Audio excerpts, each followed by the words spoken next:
Hello everyone, this is Ezron. Welcome to my Bastion. This video is the third in my series about building an unkillable clan boss team.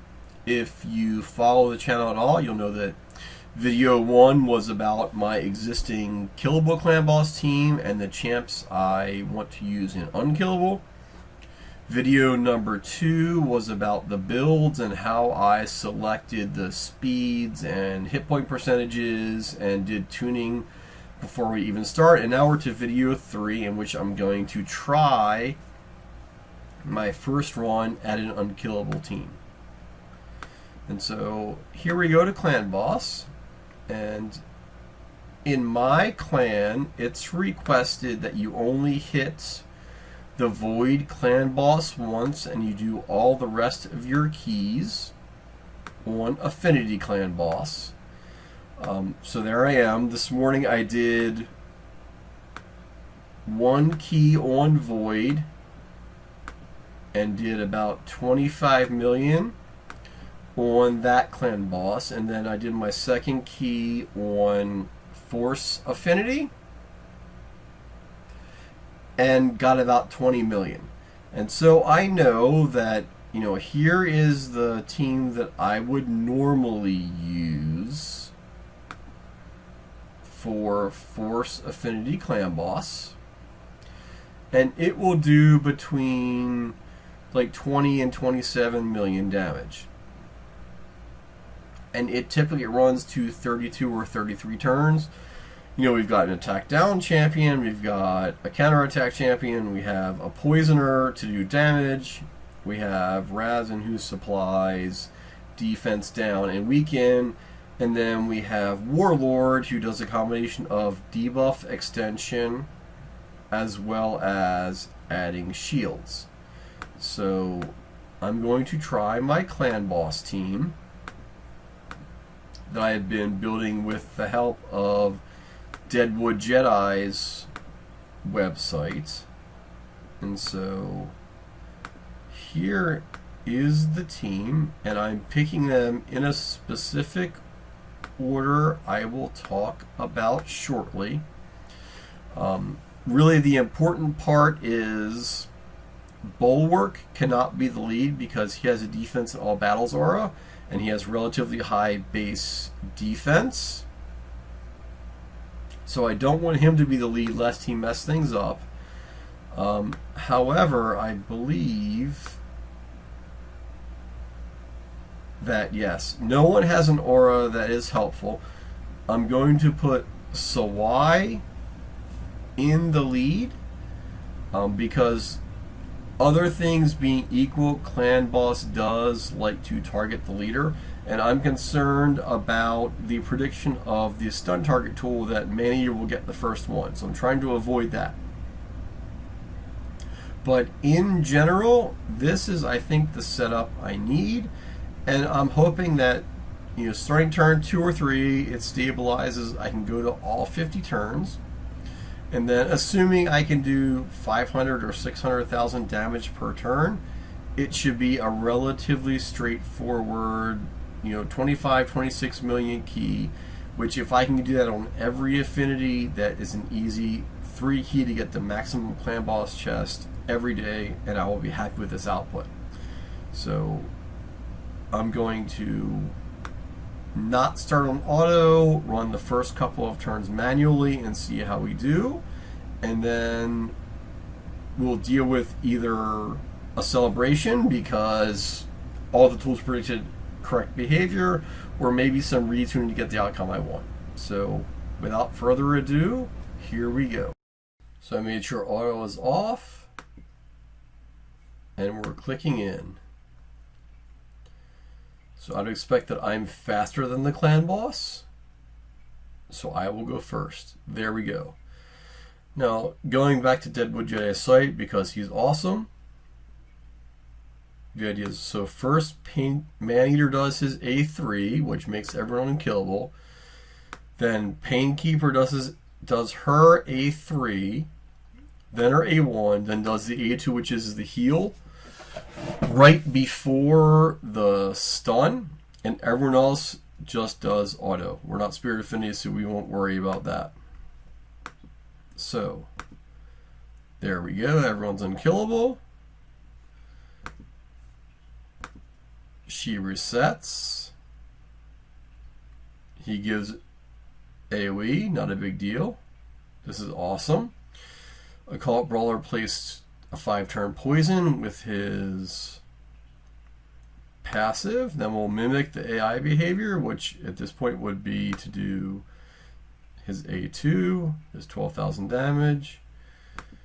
So I will do her A3, which places weaken. Make sure other people can do more damage.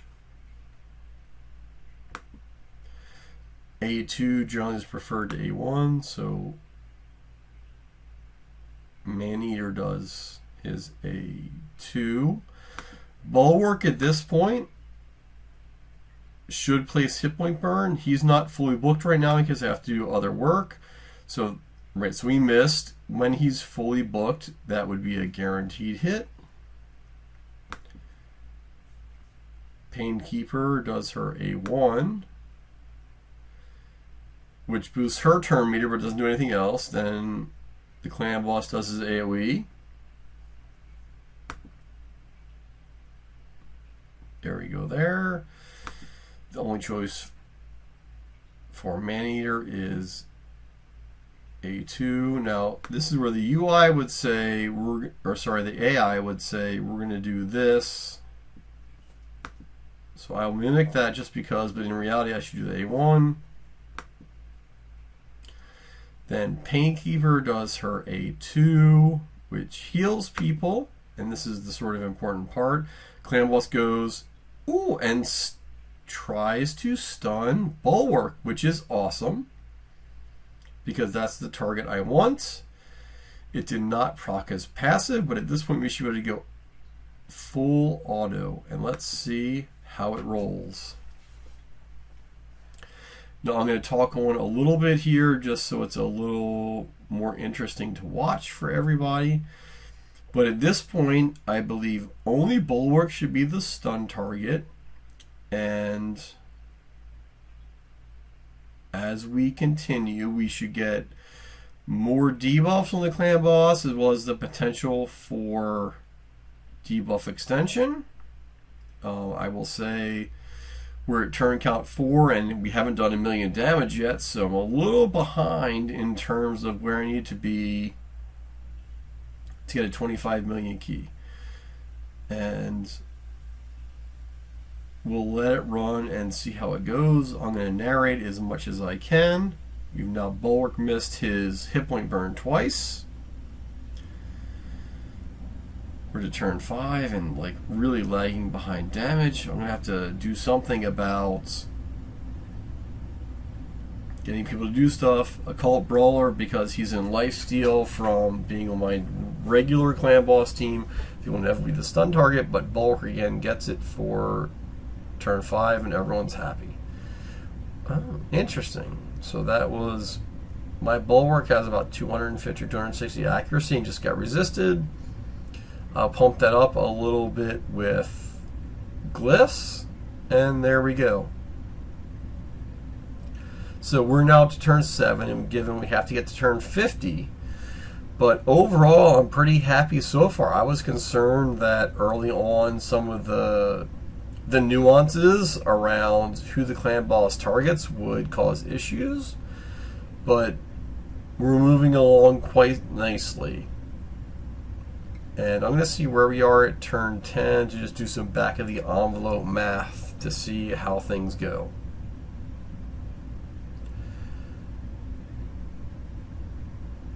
Alright, come on, it's almost time for... Good. Again, so turn 9, Bulwark eats the stun, which is what we want. He still, I don't believe, has placed a hit point burn, although the debuff bar is full, so that probably is not a fair comparison. And we're good to go. So we're coming up on turn 10 right now. At the beginning of turn 10, we're at 4 million damage. So I assume we're going to do 50. 4 times 5 would be 20. We'll see where we are at the end of turn 10, which is 4.5. So we're really close to the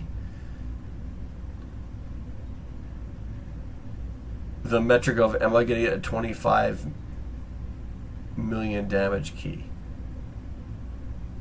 We'll see how it goes. I think where I'm really going to have to go next is figure out how to get more damage out of everyone. Now, clearly, Sawai can get more crit damage based on her build. Maneater can get more crit damage. I don't know if I can do more with Painkeeper and still have everything work well. Occult Brawler is sort of what he is, unless I'm going to take him out of Lifesteal gear and put him in either Cruel or Attack gear. I don't think he's going to do a whole lot else. It's also possible, I think, with Maneater to put him in a set of Cruel gear that has very good speed substats. I'll give up one of my current speed sets and try to get him more damage that way. So here we go, we're at turn 13. Everything's sort of going as expected right now, especially with respect to, you just saw Sawai's Heart of Glory Mastery, which gives a little bit extra damage, a little bit extra heal if you're below 50% health. So overall, I'm pretty happy with this. Is my first run of an Unkillable Clanboss team, and I think based on where we are now, I'm going to go to turn 50. And I just can't say this enough, and I hope that I've given credit where credit is due. Thank you, Deadwood Jedi, for putting all of this together. He really is a great mind when it comes to playing Raid Shadow Legends, and sets a lot of the meta and helping a lot with Clanboss. So overall, here we go. I'm good. I'm going to let this run right now, and we'll see how we will go. Thank you all very much.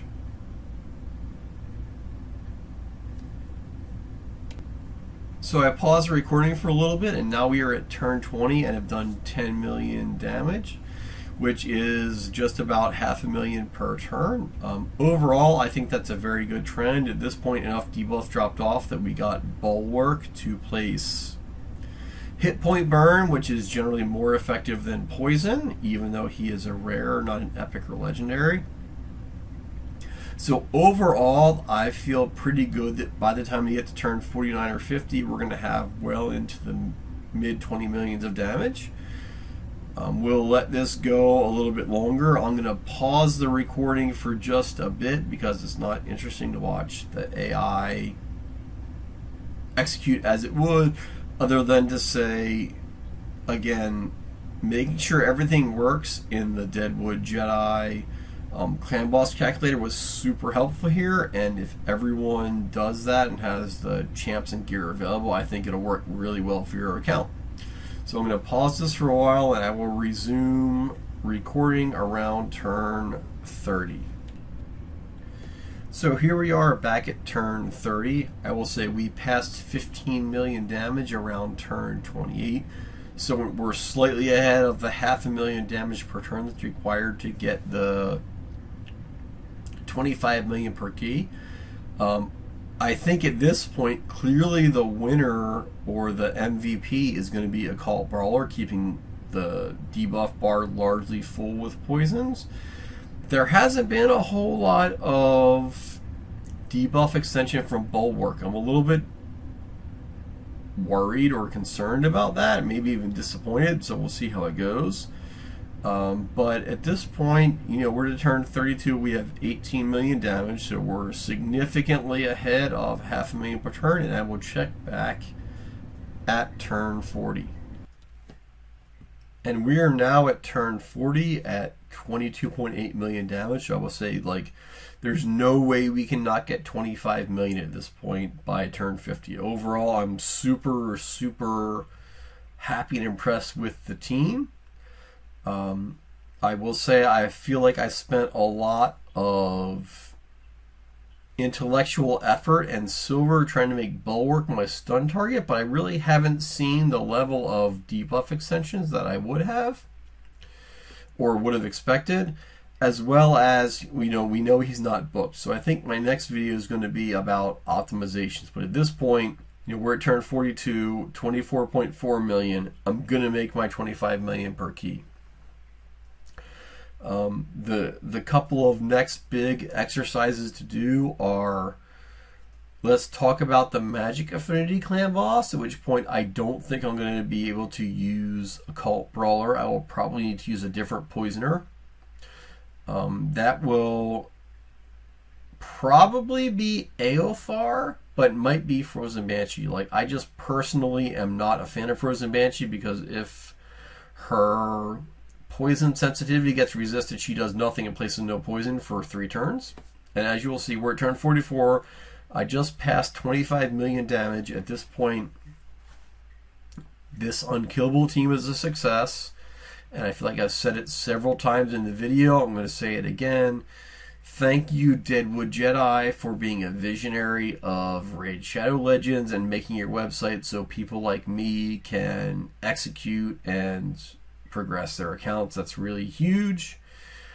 It's going to be turn 46. We've got 4 turns left, at which point then the Clanboss will ignore Unkillable, and I expect smack everyone down to dead at the same time. But we'll be close. We'll be 29, maybe 30 million damage. So at this point, this is not a 2-key team. My question is, what can I do to get this to be a 2-key team? A 2-key team? Because it is pretty close. We are within targeting distance of 35.1 million per key, which will again give me 70.2 million on 2 keys, which is the requirement to get the Transcendent chest. So I feel like I'm really close to this being an awesome setup. And if that works, I will then see if I can use the same setup to get a 1-key Nightmare team, which requires 40 million. It's a little bit easier because the Nightmare Clanboss's defense and speed are lower, but we're not very far off. So I'm projecting 29 million and change when we get to turn 50. And so I've got to find, 7 million more damage over the life of this team in order to 2-key Ultra Nightmare. But overall, I'm super thrilled. Again, thank you very much, Deadwood Jedi, for everything that you do. And there we go, 28 million, 28.7 million on 1 key. That might also be a record for my account. And then looking at how things work. So Occult Brawler, as expected, with slightly over half damage because he places poisons like no one's business. Then Sawai Firstborn, who's known to hit hard, as well as supplies debuffs. Man-Eater is next. He did not have an amulet, but now that I'm not worried about stun targeting, I'll get him a crit damage amulet. I expect that to go up. Bulwark, I'll book him. Hopefully then we can get a hit point burn on much more earlier. He'll do more damage. And then Paint Keeper, enabling everything. So overall, I'm super thrilled with this. If y'all have the same champions, maybe you can do what I just executed as well. That's why I make these videos, to make everyone else's raid experience a little bit easier. So should you like the content, please like and subscribe. I would really appreciate it. It helps the channel. This is Ezron signing off.